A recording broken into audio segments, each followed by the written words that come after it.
Hello everybody, it's Stefan from Contentful, and you may have seen the last video that I recorded with Rick, where I got a little bit help to dig HTTP archive, and today I've got a friend with me, and you see him already. Here is Peter. Hello Peter, how are you?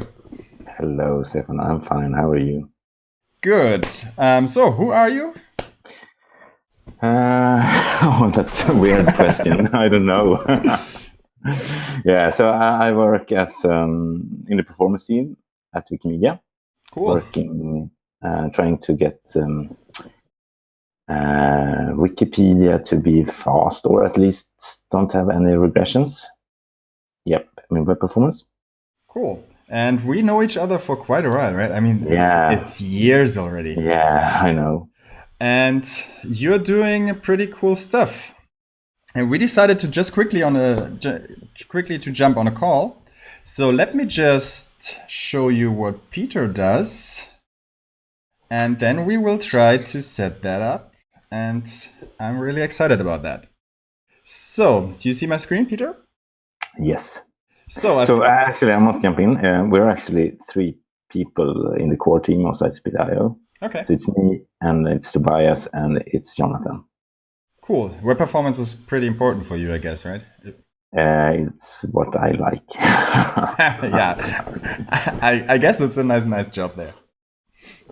Yeah, but that is the team of Sitespeed. So at work we are like now we are a 5-member team. Mm-hmm. But yeah, this is totally different, Yeah. Cool. And you sent me this little link to this dashboard here. So what do I see here? Yeah. So have It you looks heard impressive. about Grafana? Have you tried it out before? I heard of it. Yes. So, Grafana is total open source and built by some people here in Stockholm, Sweden. Oh. All right. These Scandinavians, they build so much cool stuff. So I really like it because it's totally open and it's super easy to use. And it uses data from time series databases, and you can build graphs with it.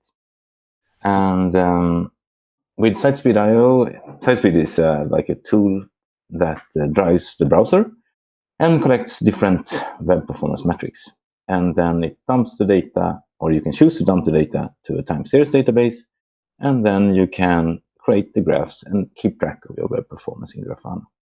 Cool. So for what site do I see these metrics? Yeah, this is Wikipedia. First, if you go up a little, you see path, group. So this is like our test dashboard. When we Sitespeed is open source, and when we do, you can go to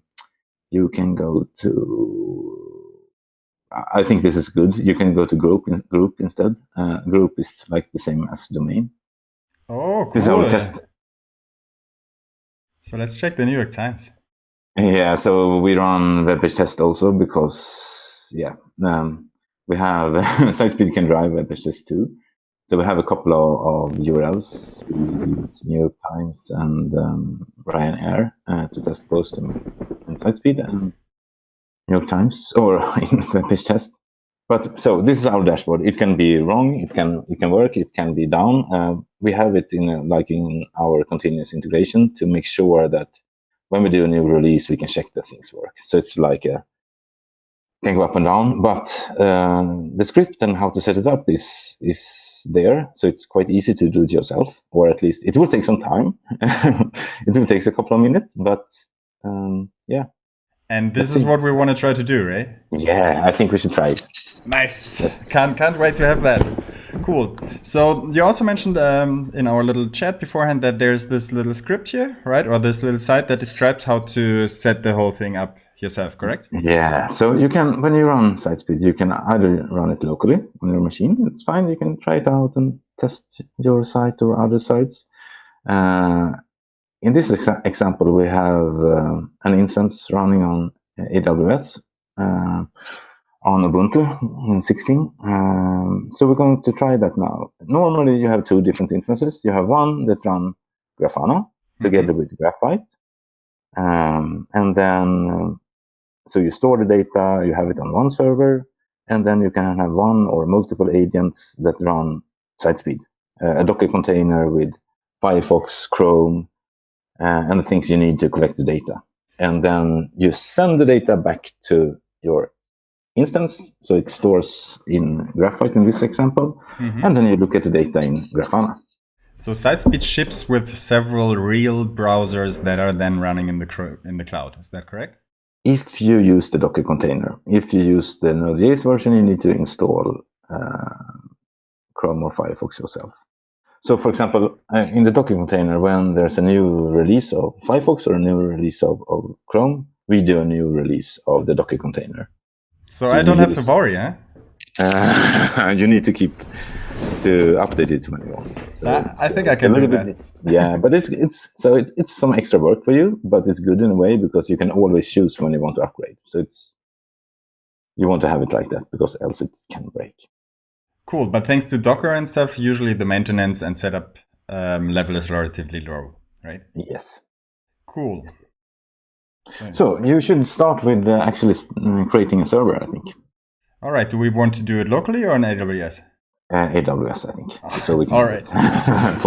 So for everybody, I'm an absolute AWS noob. So I'm opening this console now, and I'm already overwhelmed. So what we're gonna do? Yeah. So you can go to EC2. So you can do this on whatever cloud you have. You don't need to use AWS. And AWS is good because the metrics are, when we have tried it out, the metrics are most stable at AWS. So I really prefer it, but you can use whatever other cloud provider you have. Do you have also then instructions for how? No. So you need to do that now. But I will help you. Yeah. Cool. So EC2, right? EC2, yep. What is EC2 for noobs like me? Yeah, so that's where you can actually have your own servers. So you choose launch instance. All right. I clicked the first blue button in. And we want to have Ubuntu 16, I think. It's easy. So. Okay, cool. Yep. So this now really starts a Ubuntu server in the cloud for me, right? Yes. Oh my God. Then you can choose what kind of instances. So to collect the data, actually, if you run Chrome and Firefox, it needs quite much memory and it needs a couple of CPUs. So we use C4 large, so we can use that now. Depending on what site you are testing, you can maybe have smaller instances. I would like to test just my private site, which is... But we let's do it with C4 large then. And then you can just remove it later. What's C4 large? C4. If you see, you have different types. So you have links. So if you just settle. Can you... here, C4. Large, yeah. All right, so I go with this one. Optimized, yep. Cool. What next? Review and launch. Okay, oh God. Yeah, exciting, right? Oh man. Cool. So what do I see now? These are details of the instance I'm just launching, right? Okay. Yeah. So then you can set up different security groups and so on. Right now, we will only just only launch it, and you will have a PEM file, so you can log into your server with SSH. Do we do this with SSH right now? Yeah, of course. Okay, so so maybe you create a new one if you don't have one.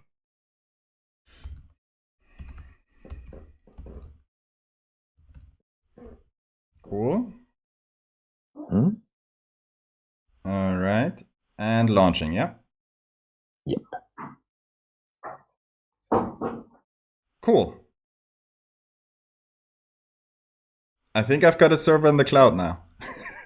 Yes, and we should have two. So we need to add one more. So going back to EC2? Yep. All right. And this one, we need to make sure that it's open for HTTP traffic. Okay, so launch also. Yeah. Also Ubuntu? Yep, you can do that. That's good. It's easy. Also big? Yeah, this can actually be smaller. If you do this like in real life and you would deploy Graphite, you want to add an extra disk to the server too, because it can be a lot of metrics. And you want to have it separated from the server so you can kill the server and redeploy it and so on. But right now you can just take a server. It doesn't matter. So I'm staying with this one or also a bigger one? Money is not an issue. We can take the same one then. So we're C large, yeah? Yeah, C4 large. Cool. Also review C4 large. Yeah, so no, I don't remember. It was a while I did it. So let's see. If you check security groups, if you need to open for edit. Yeah. All right, and now we open it up for HTTP traffic, correct? Yes, exactly. Cool. So this is probably HTTP. Yep. Port 80. Yeah. Looks good. Yeah. So what's the source? I don't remember. Anywhere. Yeah. Yeah, for now. And then money is not an issue. Security also not. You should make sure that only you can log into the server. But you probably, depending on where you work, you maybe want to have like your dashboard open so people can look at it. So it can be nice if people can access it, right? So now you can just take review and launch. All right.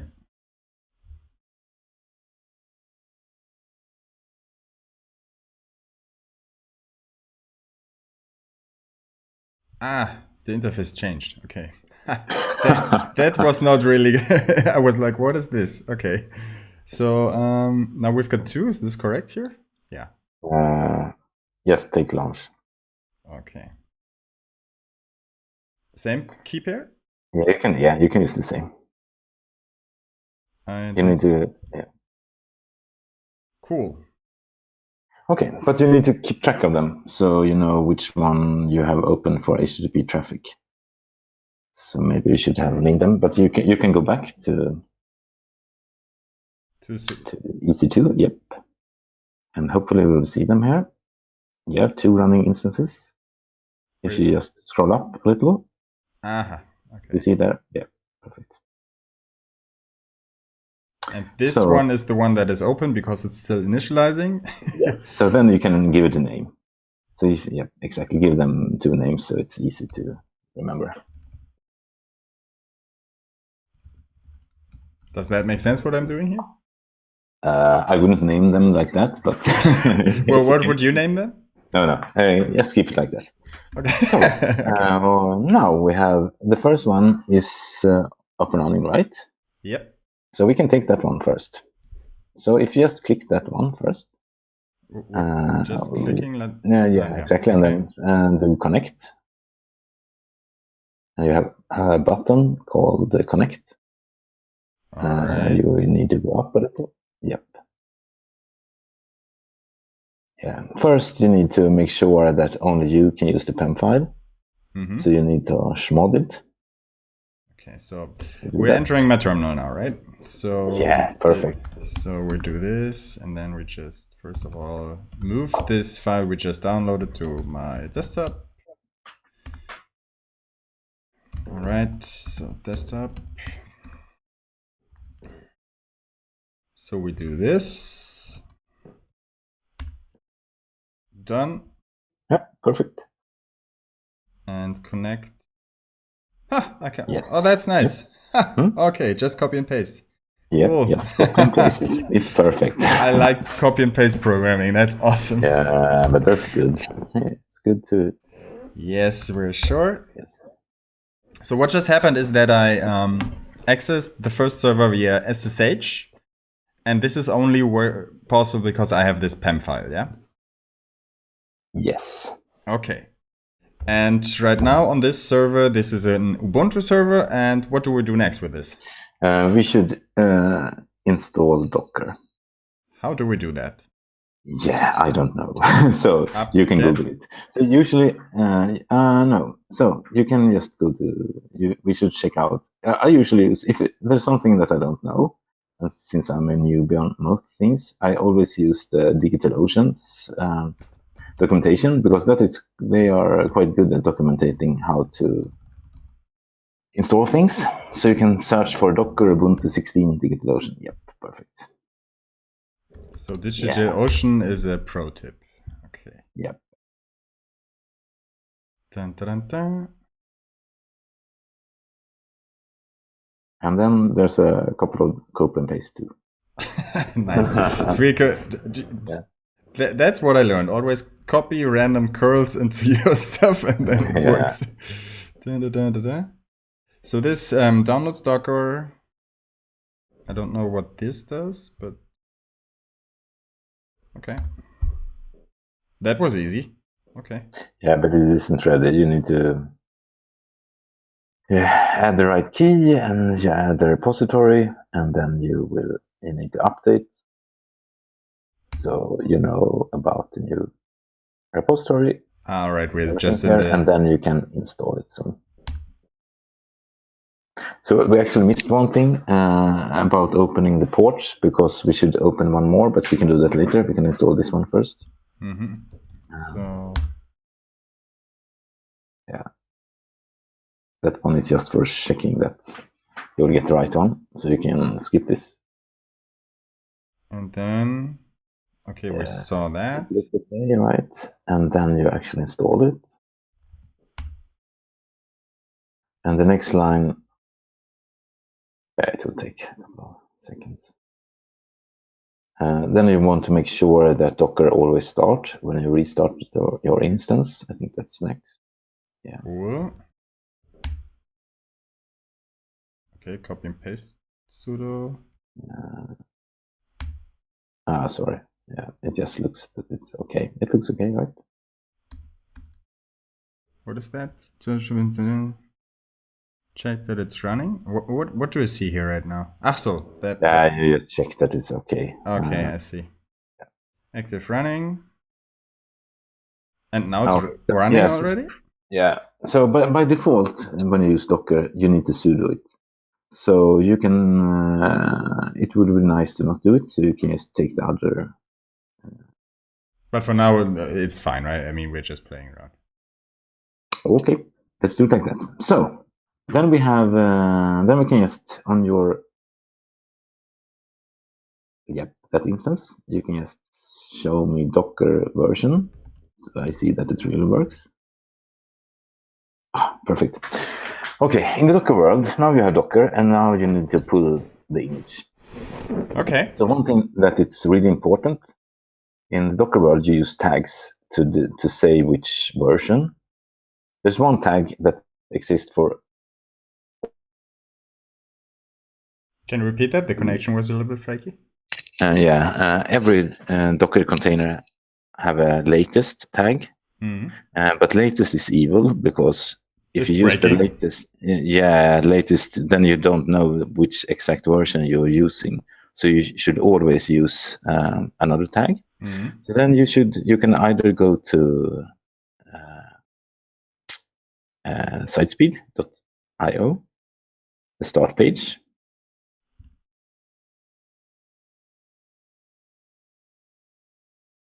And then you scroll down a little. And then you can see which one is the late. Up to the right, you have like different versions. Like Sitespeed is a couple of different tools. So there you can see, that one. And then you click on Docker. Because that's the Docker hub where the containers live. This is like the registry for all the. Yes, exactly, like NPM. Okay, I like that when it's like NPM. Okay, I got that. Yeah. Okay. So in the Docker world, you can pull down the container first, so it lives on your computer. So you can go to the server now. So we need this line. Exactly. Yes. Cool. So and we want to have 6.1.1. 6.1.1. Actually, sorry, 6.1.2. I haven't updated docs. Let's see if it works. It should do it automatically, but I think I missed one today. Okay. So Yeah, let's try it now first. okay Let's- with da. okay. So sudo. Yeah. Yeah. Good. So this is So now now, downloading a Docker image, which yeah, includes all the stuff that we need. it includes Sitespeed, Firefox, Chrome, and XVFB, so you can run without a screen. And then the other things that you need. So Sitespeed records a video of the screen. So it uses FFmpeg and it uses ImageMagick with Visual Metrics, a tool that Pat Meenan built that analyzes the screen, analyzes the video, so you can get things like speed index and when. Oh, nice. So you say real image analysis for speed index is done in Sitespeed, yeah? Like really seeing the image progression and then calculating the speed Yes, index. yeah. So it works like this. It uses FFmpeg to record the screen. But then, when the video is ready, we use the same tool as web page test to analyze the video. Ooh, this is really cool. Yeah. So now it's downloaded. All right. What so next? now you could run it, but you probably want to be able to. We can test it out if you want. We have time, right? Yeah. So if you go to the start page of Sitespeed.io, I think. Yeah, should scroll up a little. Yeah. Okay, what do you see here? Docker run, I understand that. Yeah, Docker run. That one that? is like giving the right amount of memory for Chrome, if you use that. The next one, V, is mapping volumes. So when you are inside Docker, like you have your own OS and so on, with your own file system. But when you're inside Docker, you probably want to put files outside of Docker, outside of the container. Yeah. So when you run Sitespeed, you want to look at the Sitespeed normally produces HTML files, so you can look at the result. So this one will map your current directory inside of the container, so you will get the HTML files there. So that I can access the stuff in Docker from the outside. Docker will write the files there, and it will live outside of Docker on your own file system. All right, got it. So PWD, okay. And then it's the name of the Docker container. So there you should actually have that is the volume inside of Docker. So that's how we created it. It will always write the file to /sitespeed.io. Okay. The other one is the name of the Docker container. So there you should add the :6.1.2 when you run it. So you run the exact version. And this is? It's the URL you want to test. Ooh, okay. So I didn't really get what I have to change now, but I'm doing copy and paste programming first. Yes. Actually, do you have a Docker on your local machine too? Yep. Yeah, let's do it there, because then we can look at the HTML, so we can actually see that it works.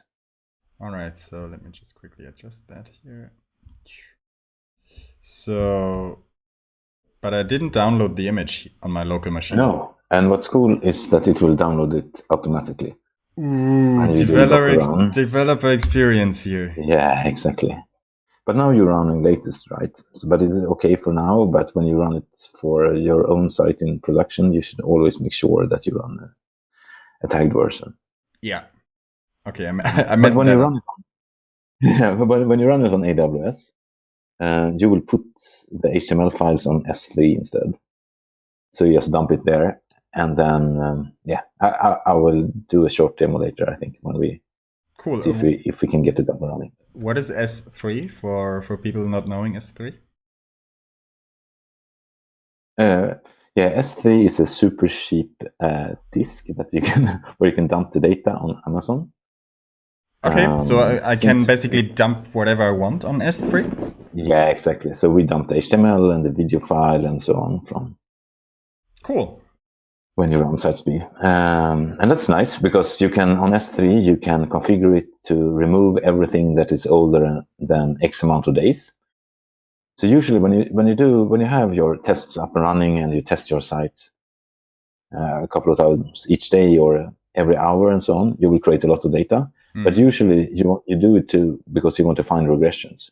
Yeah. So data that is longer than a couple of months or 1 month, you can just throw it away automatically. Because when you find something, yeah, exactly, and you don't need to do anything, That so you is can cool.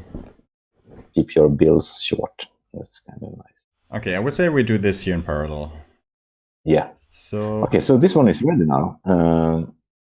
Actually, what?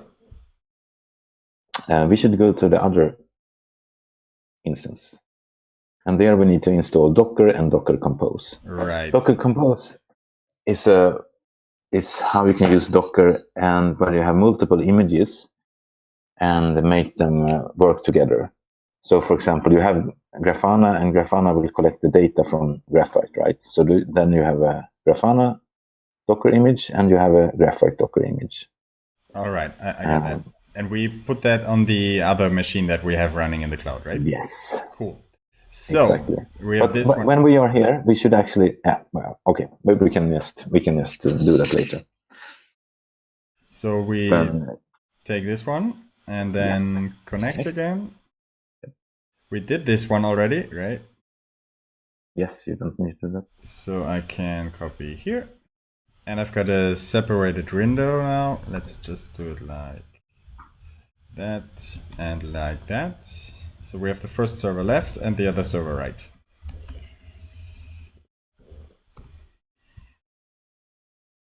Cool, so let's go in there. What just happened? Made it full screen for some reason, okay. So, again. All right, so we are permission denied. Okay, because I put it on the desktop. Nice. Cool. Okay, so do it the same routine again. You need to have Docker. Digital Ocean time again, huh? Yeah, and then it's Digital Ocean time again with Docker Compose. All right. So we do this. So if you need to do this many times, you can automate it. But now we just I run it here. Yes, you search for it. So we do this. Yes. What happened here? Copy and paste error. So we do this. Cool.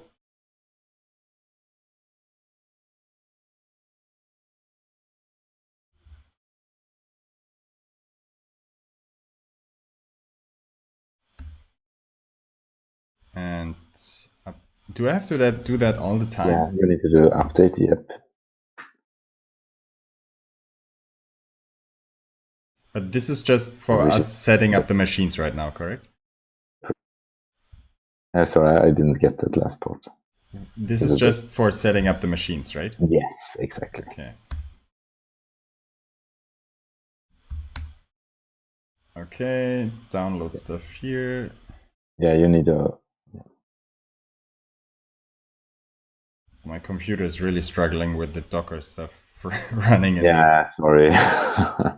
Is it done here? Yeah, okay. So we did this, installed none. Yeah, we saw that. So we do this. Yeah, we only need to do that. That's the last part.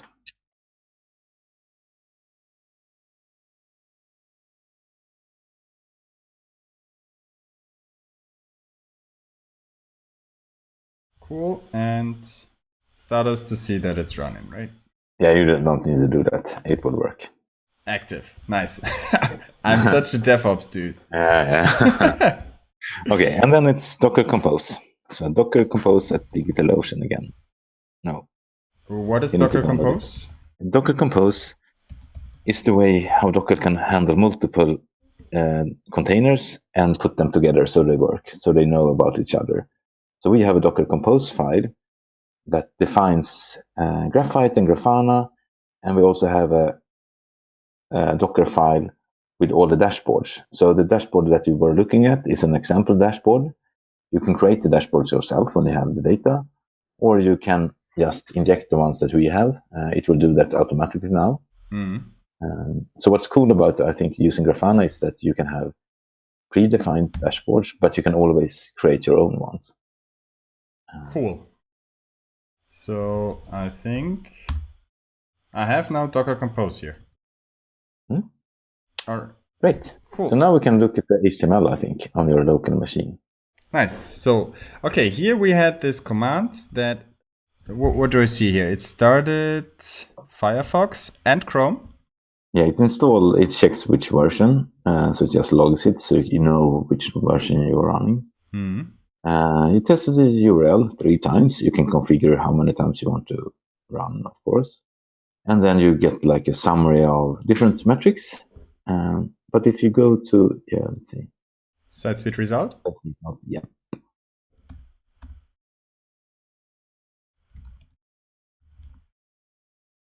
Okay.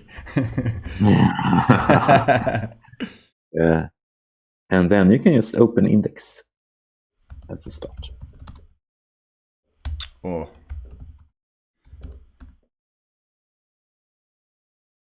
Nice. Yeah, this is the old one, like, the classic green, red, yellow. Yeah. I remember that from 2 years ago. Yeah, it's almost the same. If someone can help us update the HTML, that would be nice. So you have a detail, but you can go to pages. So, you can test multiple pages, of course. But here's like the things we have done the latest couple of years. Just click that one. Yeah. So if you go to browser time, now this is like named after the tools we use. Here's the actual video. So you can click that if you want. This is so cool. Yeah, it's super fast there. Since right now, when you were testing, you didn't set any connectivity. Yeah. Usually, when you do performance testing, you want to have some kind of limit on your connectivity. Yeah. So it's easier to find regressions. And the easiest way is to do that with Docker networks. You can set up a network that have a specific connectivity. It doesn't work on Mac. So if you run, because you run a Mac, right? Yeah. This means then that I run another Ubuntu in my Docker container on a Mac, yeah? Yeah. Crazy world we're living in. Okay, but cool. I see Coach here. Coach was also a project of yours, right? Yeah. The Coach is like, it gives you advice on how you can do things better. So he's a really smart guy, the Coach, yeah? Yep. Cool. I played around with that. It was really nice. Okay, so cool. Now we can see what we can get. So in the perfect world, when you get that up and running, you can push that to S3, and you can have push some metrics to Graphite, Grafana. And then you can jump to them. I don't think we have time to do the jumping today, but I can show it at least. But let's see now. Go to sitespeed.io again. I can close my local run, right? Yes, you can close your local. Okay. Because now we need to download the install script. So we go to documentation, Sitespeed.io, and it's different tools. Performance dashboard.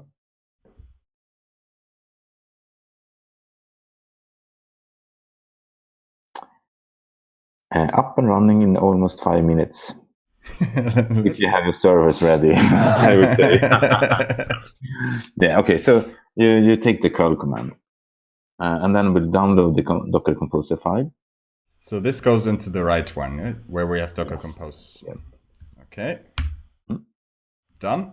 And you can just cut that file so you can have a look at it, just so you know what it looks like. Okay. Yeah.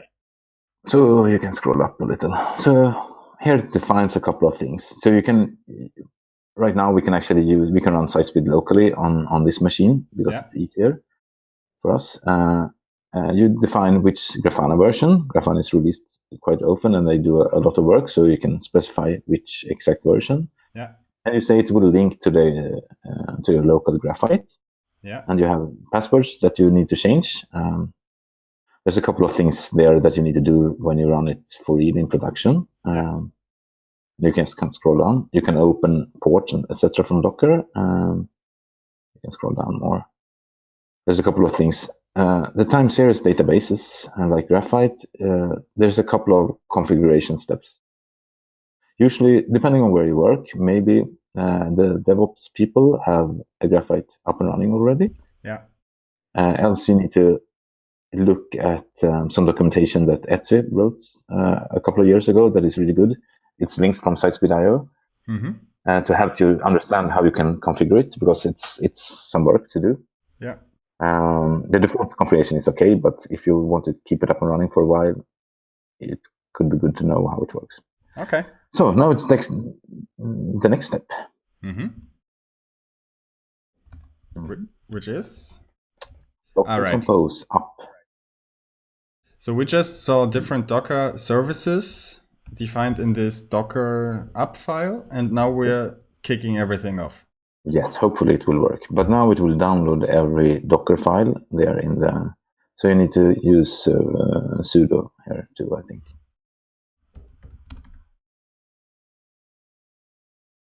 Yeah, so now it will download everything again. So these are now the Docker images for all the things that were defined in the compose file. Yes, exactly. All right, got that. And when this is finished, you should be able to access it. So you can check the IP of your machine and see if you can just go to it. I don't understand that. What should I do? When everything is up and running, you can access your machine through HTTP.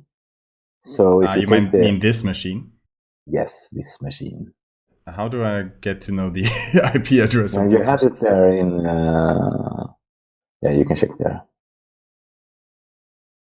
So I could use this one too? Yeah, I think so. And it will run... Grafana runs per default on port 3000, I think. But it will take a while. Because first it needs to download the containers, and then it will start everything. Okay. Man, everything is automated way here. Yeah, let's see. So right now, and now it will take Grafana and so on. Right now, I think we will run Sitespeed locally. When you do it when you want to do it for real, you want to write, as I said before, you want to run Sitespeed on a different machine. Yeah. And when you do that, you will need to access this machine with the IP or the host name. Yeah. Because when you set it up, okay, now it's done. We can just access it, see if it works. So this doesn't work. 3000.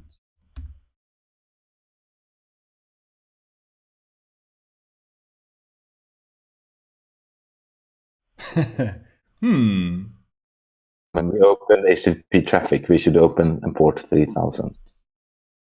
This is a good call. Yeah. So we are here. So I can now... Where can I edit that now? Maybe actions. Settings.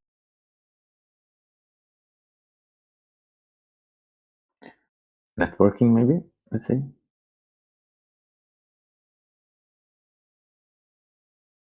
Was it groups or network? Yep. Change security groups. Yeah. Journey over.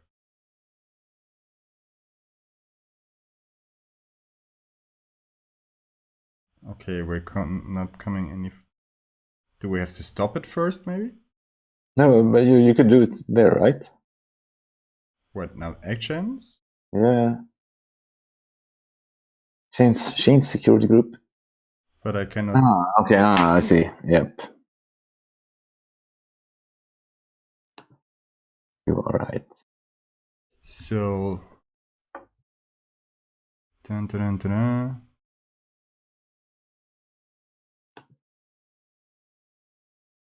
Change... Manage...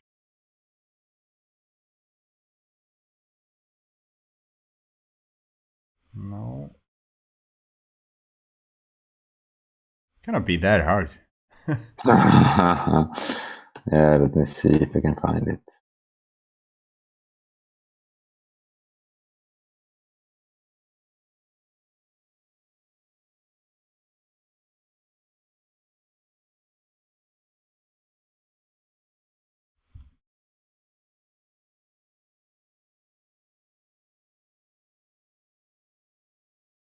I remember really barely that when I did a little bit of fiddling around in AWS without knowing what I'm doing, that I had to stop the instance at some Yeah, point. stop it then.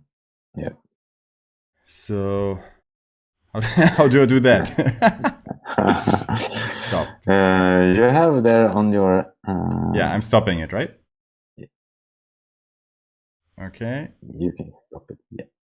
All the settings I did in the SSH session will stay there, right? Yes. Okay.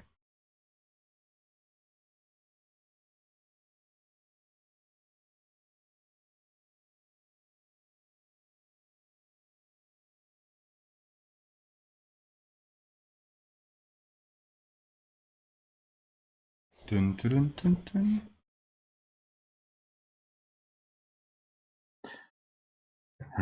Yeah, so you could actually go to.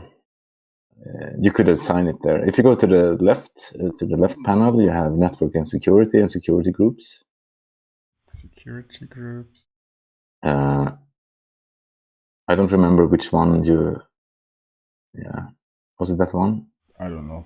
We just take one there. You can just check the inbound and outbound. Yep, that one is right. Yeah. So just change that or edit it. Yeah.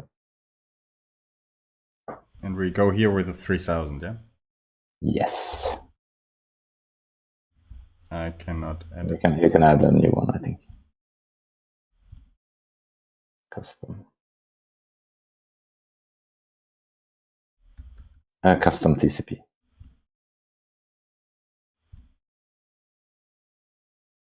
In the drop down to the left, you choose custom TCP. Custom. Custom. Yeah. Yeah, the first one. Yeah. Ah. Let's see if that works. So this is launch with the Wizard 3. Oh my god. So okay. Easy to running instances. So we're starting this one again. And before we switch. Yeah. switch security, Wizard 3, and start this buddy again. Cool. So all this thing, okay, yeah, this makes sense. So it kicked me out. Yep. It will be there in a minute. Usually takes it could take a little while to start it. Let's see.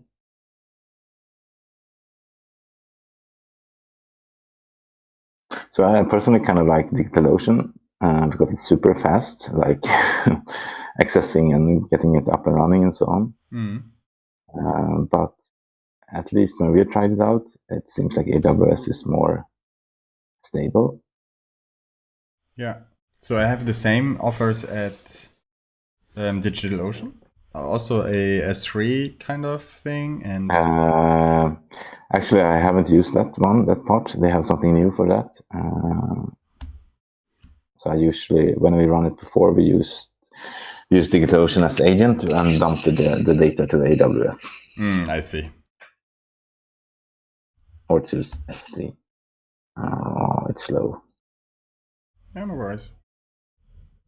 So maybe when it's working, we can. Yeah. Okay. Come on, Amazon.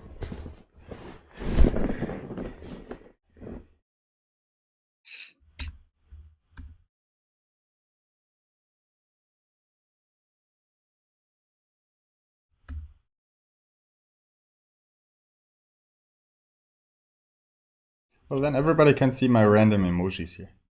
Yeah. Yeah, we can do, when we wait, we can do another thing if you want. Yeah. You can go to the dashboard.sitespeed.io. I can show you one thing. the web browser. Yeah, if you do you see page summary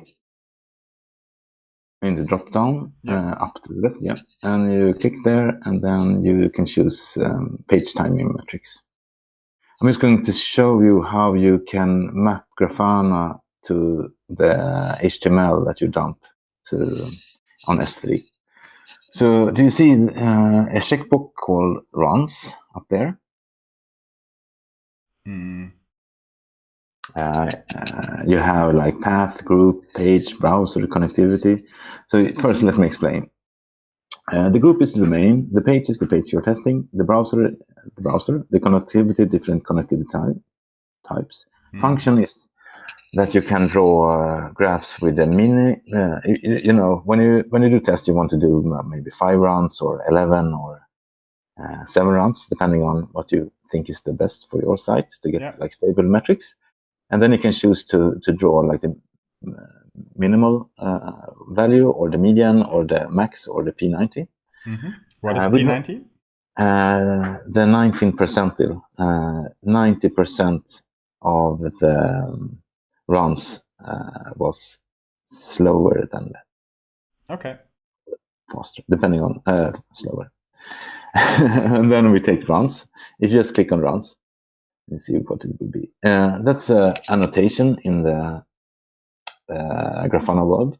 So when we do a run in Sitespeed, we send an annotation to Grafana and Graphite. So you see the green line. If you go to the green line to the most to the right, and then you try to go down to the to like we received a number 2142. Yeah. Ooh. So that's there. You can click on the result 7 runs, and if you have S3 up and running, you can map the data between Grafana and the run from Sitespeed.io. Oh wow! So, for example, if you have a regression, then it's quite easy to go to the runs and investigate what was wrong. So the first thing, it's a waterfall graph and the video. And this is really cool. Oh man, you did a lot of things over the years. Yeah, it was a while. This is super cool. Nice. Okay, now maybe it's ready to see if we can just. So let's see, we're getting that in. Come on, buddy. Where is Amazon? Running. Does it have a different thing here now? No. Shouldn't, right? So it should be this. 18,195. It does have a different. Oh. Huh. Yes, use that one. Alright, we hacked our server again. Cool. And here we see, okay. So we're back in, and theoretically we now... You need to, This is now also a different one. Yeah, but since you restarted it, you probably need to start Docker Compose. Like to start Grafana. Like this one? Yes, exactly. Done. That was quick. Yep. Okay. So now I go here. And 3000. Ooh! Woohoo! You see Grafana. Nice. And now if you go to the home, drop down, there are like a couple of default dashboards that we install when you run the Docker Compose command. But now you don't have any data. So let's see if we can just dump some data in there in 1 minute or something like that. So if you go to the sitespeed.io, the documentation where we were before. Yeah.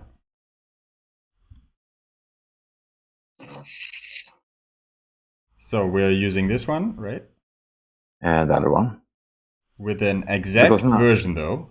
No, you don't use that one. Okay. You don't use it. You need to go to where you had the Docker Compose file. Yeah, because right now, when you run Sitespeed, you need to tell it where dump the to data. send it. Yeah, exactly. And when you do that on another server, you can do it with a host name or IP and which port, etc. But now, if you go to the Sitespeed.io, if you run it with Docker Compose, you have everything set up. So Sitespeed knows where. No, you can the performance dashboard. Sorry. Sorry, where should I go? Performance dashboard in the documentation. Right. We're in this special thing, and were then the 5 right. minutes. Okay. Yeah. So we did. Oh no. So this. Yes. So there you tell Sitespeed that it will dump the data to Graphite. And this goes into the left server. To the right now, because now you will run it with Docker Compose. What did when you do it for real, you will do it to the. Yeah, actually, I thought we would have time to set it up for real. Yeah. Like you would run it on your own machine, and then you would change the Graphite host. So instead of having Graphite now is the name it has in your Docker Compose file. Yeah. If you run it on your other machine, you need to put the IP there or. Cool. So on the left hand side. Yes, run it there. Yeah. Just for me to understand. So if we would run a real example here, we would set up a different server that just is there to dump data to the Grafana server. Yes, exactly. And to speed things up a little bit right now, we're doing this on the same server. Yes, exactly. Okay, and I can just fire this up here on the right. Yep. And then sudo. best practices here.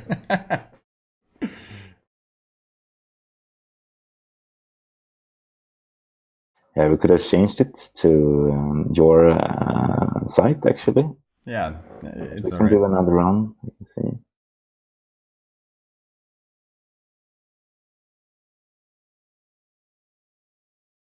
How many ones are default? 3, but you should use more when you test. Nice. So this meant now that I run a refresh here. Yeah, best case. Let's see. Oh my god. Okay, nothing here. You should go to another dashboard. Yeah, you can go to page summary or page timing metrics or something like that. Ooh. Yeah, you have some metrics. Yeah. Oh, this is nice. So when I now change it to... Yeah, change it to your URL that you wanted to test. It's nice. So what's nice about this now, we didn't have that before, is that the dashboards are generic.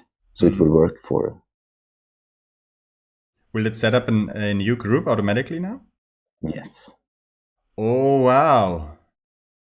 And then you can have multiple pages and so on. But I actually doesn't use this so much. It depends on what you're looking for and I guess what kind of site you're testing. I usually most use the page timing summary just to see if something has changed. But this is like a overall.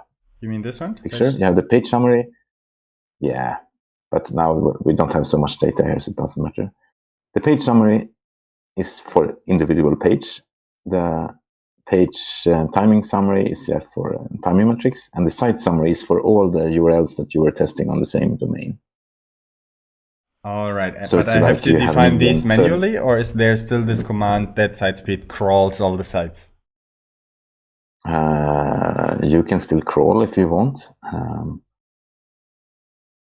It's like I use that for different things. I usually test a couple of URLs and like talk to the ones that knows which are the most important URLs on your site, and then you just test them on over and over again. Crawling, I just use it to find if you like we have like some really bad example somewhere. Yeah. And you want to fix it, and then you can do it locally because you don't need to dump that data to Graphite. Yeah. Cool. So let me just run another one. So what would be the normal approach here? So I would run this command on this server. How would I set it up that it runs every hour or something? Yeah, so you can use the cron tab. Either use the cron tab, like where you can Google it. How you do that? It's just I would slowly come to an end, but so I would just set up a normal cron job then, right? Yeah, exactly. Or you can just run it in an infinite job. So you just have a loop. Oh, nice. This is again. for people like me. You can just make sure that you can exit it. Yeah. Because when you want to do an update, it could be nice to just turn it off. Yeah, I see. Cool, but I think this is already really, really cool. Yeah. So what I see here right now is a Grafana dashboard that is powered by data from Sitespeed with real browsers running in the cloud. And yes. And I already see some. Okay, site summary. I will definitely play around with that more, but I think we reached an end. What do you think? Cool. So all it worked okay. It took a long time to get the service up and running. For what we just did in the last few minutes, I'm actually pretty amazed that I see a dashboard for my own site. Yeah, that's nice. Cool. So any last information? So documentation for Sitespeed and stuff is here in the documentations panel, right? Yes. And I definitely think that this Grafana thing is one of the coolest things I've seen in a while. So I think that's definitely worth checking out. Anything else you want to share or? No, I think that's good. When you put it out in production, you need to read the docs because there's a lot of configuration you can do. Like, for example, how long time you want to keep the metrics. Because Graphite will dump the data and depending on how you configure it, it will keep it for your configuration. So you need to check that. Okay. Is there a separated... that is probably somewhere in here, right? Yep. You can scroll down. You have like a section for production where you can... Here. Okay, I see. Okay, and as AWS is relatively cheap, I can now run a cron job every hour, and this will not cost me $100, will it? Yeah. Actually, the C4 large is a little bit expensive. Like the server, money is not an issue. You don't need to do that. Cool, but I think you can put it up now when we stop talking. I will just wait for the bill next month, and if it's too high, I will give you a call. Yeah. Cool, but I think this was really, really nice. I will definitely start digging some metrics now. And nice. Peter, thank you very much for your time. Thank you, Stefan. Nice to meet you. It was really, really nice. And we two talk anyways soon. And thank you and have a great Christmas, I guess. Yep. All right. Same to you. Take care now. Thank you. Bye-bye. Cheers. Bye.